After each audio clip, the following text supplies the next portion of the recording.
Okay, the question asks us to prove that the probability of A and B or C is equal to the probability of A and B plus the probability of A and C, subtract the combined probability of A, B, and C.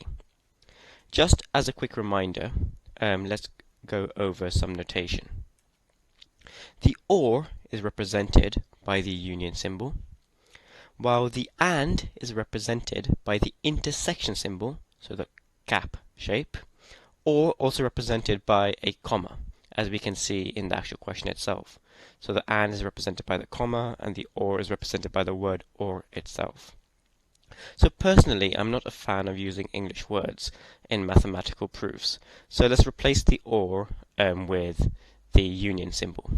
So far we have the left-hand side is equal to the probability of A and B or C. And we have to somehow show that this is equivalent to the right-hand side.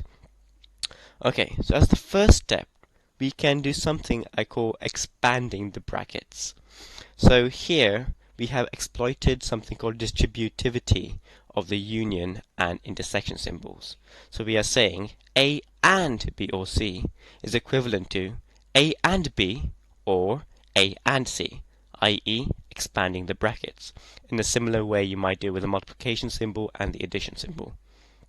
Okay, so now that we've done this step, it makes the proof a little easier. Let's make some simple substitutions. Let's replace the combined intersection between A and B with x, and the intersection between A and C with y. Now we end up with probability of x or y.